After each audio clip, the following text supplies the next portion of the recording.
E te māngai o te whare tēnei te mihi mai o haki a koe. Kia koutou ngā minita o te kāwanatanga me ngā mema o parimata, kei te mihi ki a koutou katoa hoki. Mr Speaker, Te Pāti Kākāriki have long held that all gambling legislation must focus primarily on the elimination of harm. It is the industry itself and its insidious tendrils of coercion which devastate individuals, whānau and communities. We must focus on addressing the root causes of these harms and always work to protect the humanity of those who have been caught up in its web. Here, the system is broken, not the people who are suffering under it. Online gambling is a new, rapidly evolving and changing frontier. It brings 24/7 gambling into people's houses and allows it to be easily hidden from friends and whānau by being accessible on small devices such as cell phones. As with many things online, there are challenges in validating and regulating. People can pose as whoever they want to be online, especially in instances where gambling is surreptitiously embedded in otherwise seemingly innocuous gaming apps. Left unchecked and without appropriate regulation, it allows an environment for young people to have unlimited access to online gambling sites. Not doing enough to regulate online gambling effectively isolates those most vulnerable to developing problem gambling habits. This risk and its correlating harms will only compound as problem gambling amongst those who gamble online is 10 times more higher than that of the general population. We know that due to predatory and targeted marketing tactics, Māori and Pasifika communities are more vulnerable to the economically, psychologically, socially and spiritually destructive nature of gambling. This is a te tiriti issue. Despite her words in the House today, I note that the Minister's paper to Cabinet regarding this bill explicitly states tax revenue as a key factor driving this regulation rather than harm reduction. This is a fatal error. We must centre the lives and needs of communities, especially those most affected by decisions such as this. Regulation and tax generation are mechanisms to achieve that, but they should not be the primary objective. Legislation must prioritise people, not profit. It is appalling that in an industry which is explicitly affecting Māori more than any other population group, that this piece of proposed legislation has utterly ignored the voice and expertise of Māori communities. Iwi leaders express that it is astounding, disappointing and concerning that the Minister has failed to meaningfully work with tangata whenua on this bill. The Problem Gambling Foundation, harm reduction advocates and community experts have all called for this bill to go further. If she were here, I would ask the Minister to consider banning gambling advertising altogether.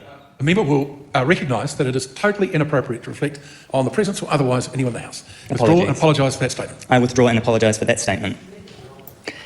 The Problem Gambling Foundation and all others have asked for this bill to go further. I ask the Minister to consider banning gambling advertising altogether, as this is one of the most direct and ubiquitous coercion techniques which directly leads to harm.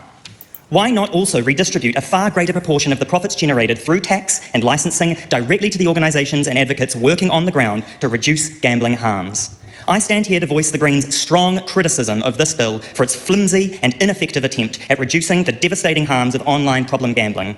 We have an opportunity to meaningfully enact the advice and recommendations of experts and those who have had experiences of harmful gambling. We have an opportunity to prioritise human well-being rather than the profits of the offshore gambling industry. However, we understand that while this bill only scratches the surface of what is possible in gambling harm reduction, it is a small first step in the right direction. The Greens will support this bill to Select Committee with the intention of engaging fulsomely and critically with our colleagues from across the House in order to strengthen this proposed legislation. For that reason, I commend this bill I'll call to the you House. when I'm ready, and not before.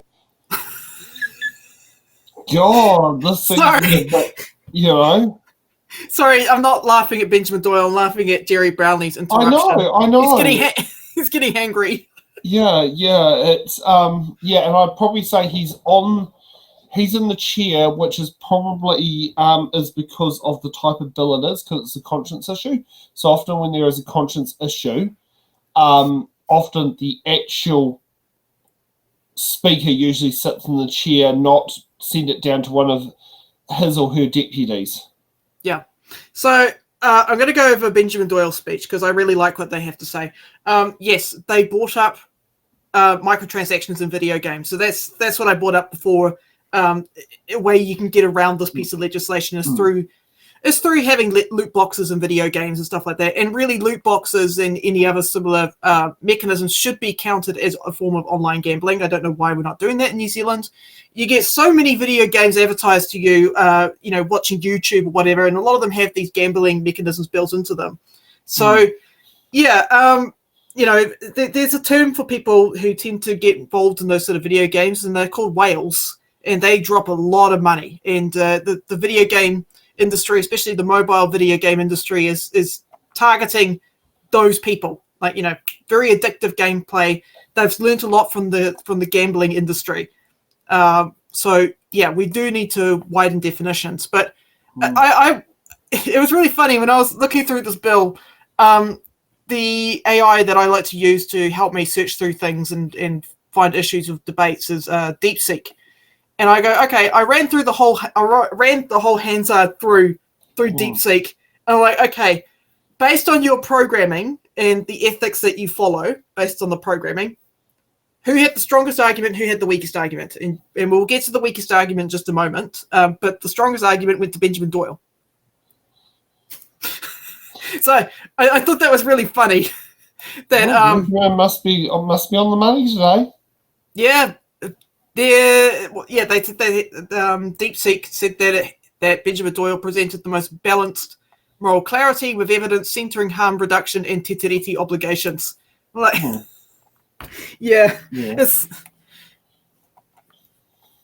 But yes, there are a number of issues with this bill. I'm actually surprised that the Green Party's actually taken this to select committee, because it's like, look, I guess the rationale here is that we need some form of legislation around online gambling, but this is real weak sauce. Yeah, and I wonder if it's possibly is to try and get around that. Is it trying to add more to it than what the bill currently has? Yeah, but we know that the ACT Party has a history of not amending their stuff. Yeah. They don't read regulatory impact statements. Like I read through the regulatory impact statement for today's stream, and it stated very clearly that we didn't have time to do wider public consultation. And I think that alone is enough grounds to just throw this bill out. You've got to do public consultation. Just a moment, I'm trying to find the YouTube clip.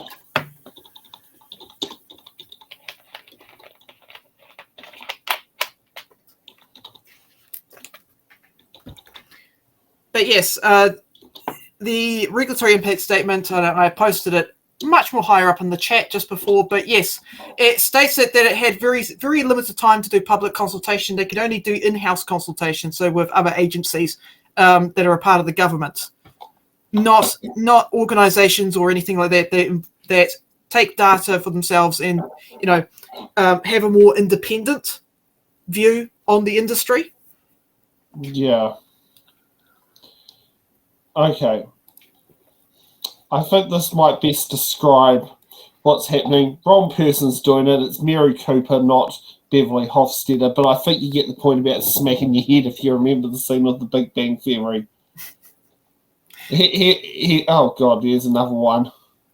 But I think you get the point about what the scene is trying to imply there as smacking the head, which, I mean, in this particular case, the conversation was about religiousness stuff. But, I mean, same concept. You bang your head against like common sense and non-common sense and all that. Yeah. Yeah. Oh, next up, my grandmother's and father's and my brother's local MP and a former work colleague, not directly, of my father's, Tim.